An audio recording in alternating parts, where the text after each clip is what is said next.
Hey everybody, I'm back. This is part 2 of my journey to remission. Basically, I'm going to go on to the next doctor that I seen. At this time, of me telling my story, I'm still not diagnosed. So I still really don't know what's going on with me. I haven't had a doctor be able to tell me. So, I have to say, like any other person, something going on with you for a very long time, you may start doing research on the internet. And basically, that's how I would say diagnose myself at first, because when I looked up my symptoms, I was actually able to find out about complex regional pain syndrome and RSD. So, going on to the next doctor is when I actually got my diagnosis. So I got a referral to a different foot doctor because obviously I was still in incredible pain.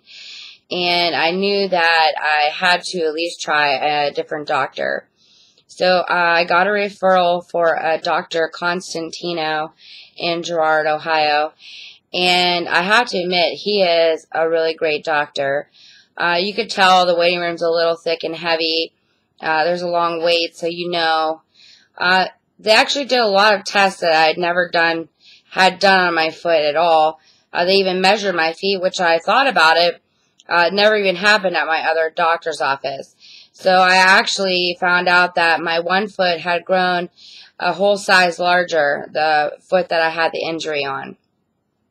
I wouldn't say even just injury, I would say surgery, and then what follows. So anyway, I went to the doctor and had all these tests done with him. And he fitted me for a new set of orthos, which actually he put my foot in these blue foam things, and I got orthos.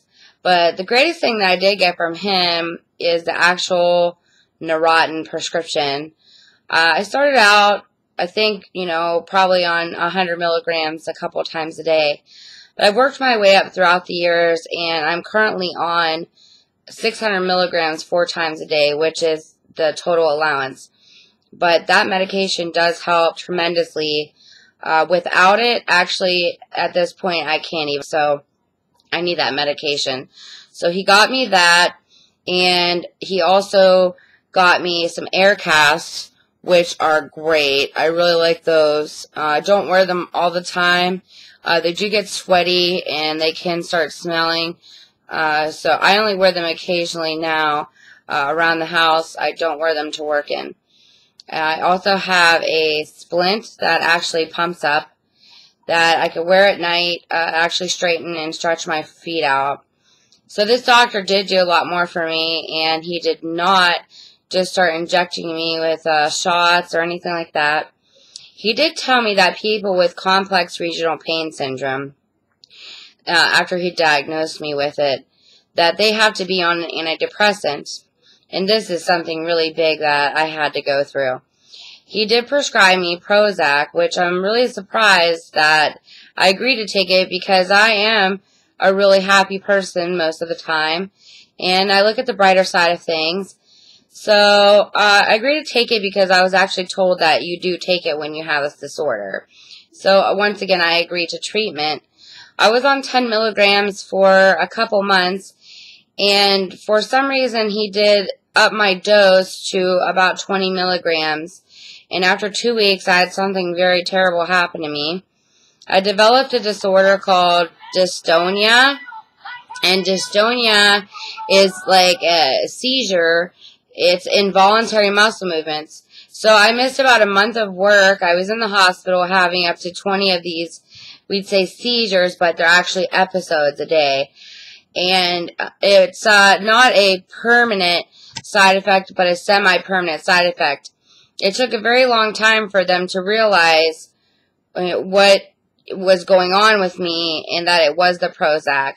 The pharmacy was actually not even aware that dystonia was a side effect of Prozac, which is kind of scary that the pharmacy didn't have access to find out that this can take place, when I actually could Google it and find it out myself. So finally, when I was in the hospital, they found the right kind of doctor to diagnose me with the dystonia, and get me off the Prozac right away. The Dr. Constantino did ask me to take another antidepressant, but I refused. I actually have dystonia every now and then. Still, small leg seizures. It's not triggered by anything in particular, and it feels kind of like an EBGB, something you can't control. So I would definitely be careful on upping any milligrams, with a doctor when you kind of feel that you don't need to. Then also Dr. Constantino referred me to another pain specialist that I'm going to go over him in a whole other part because he needs to be discussed in a 10-minute segment. I'd say Dr. Constantino is still my foot doctor, as far as I know. I haven't seen him in a while because I've been trying to get treatment elsewhere. So I've been seeing a lot of other doctors. He did send me to physical therapy. And the physical therapy place I went to, the name of it was NovaCare. And they did aquatherapy with me. And I didn't feel that it worked for me. I didn't get anything from it. And I actually didn't finish my last appointment because the physical therapist that I was seeing there was very unprofessional.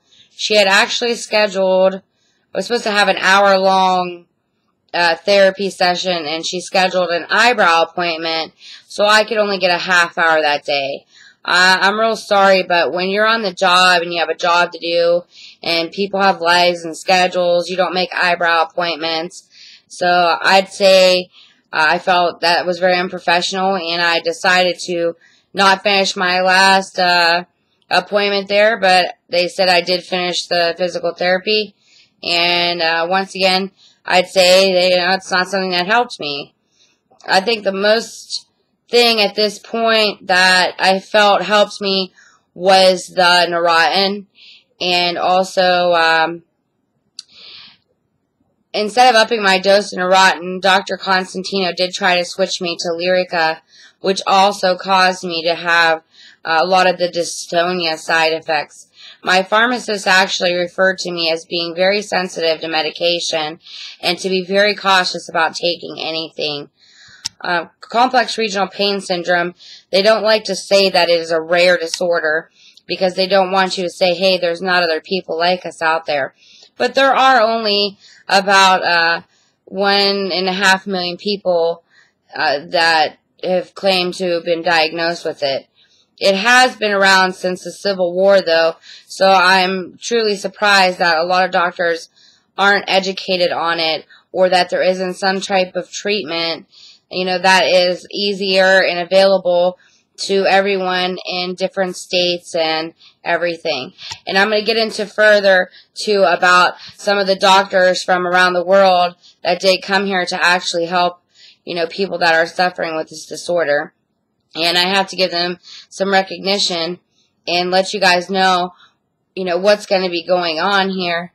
So, stay tuned. Dr. Constantino, overall, I believe is a great doctor. Still, with pushing the antidepressants, I didn't feel comfortable with that, but that's a personal decision of mine. And I'd say, Dr. Constantino, if you Google him, he is aware of CRPS, and he's one of the doctors in the area that do understand that. So if you are going to choose a foot doctor and you live in Trumbull County or Mahoning County, I would say Dr. Constantino is a very good choice to get to the bottom of things. And I believe that his treatments and everything. Oh, I did get shock therapy there too on my feet. And that really doesn't help either. When I had my dystonia, that actually hurt. It felt like somebody was stabbing me to death. So, don't do shock therapy if you're having seizures. Don't do it. Okay. Alright, stay tuned in. I'm going to get you set up with part 3 and let everybody know. Getting closer to what's really going on with me. Alright. Bye-bye.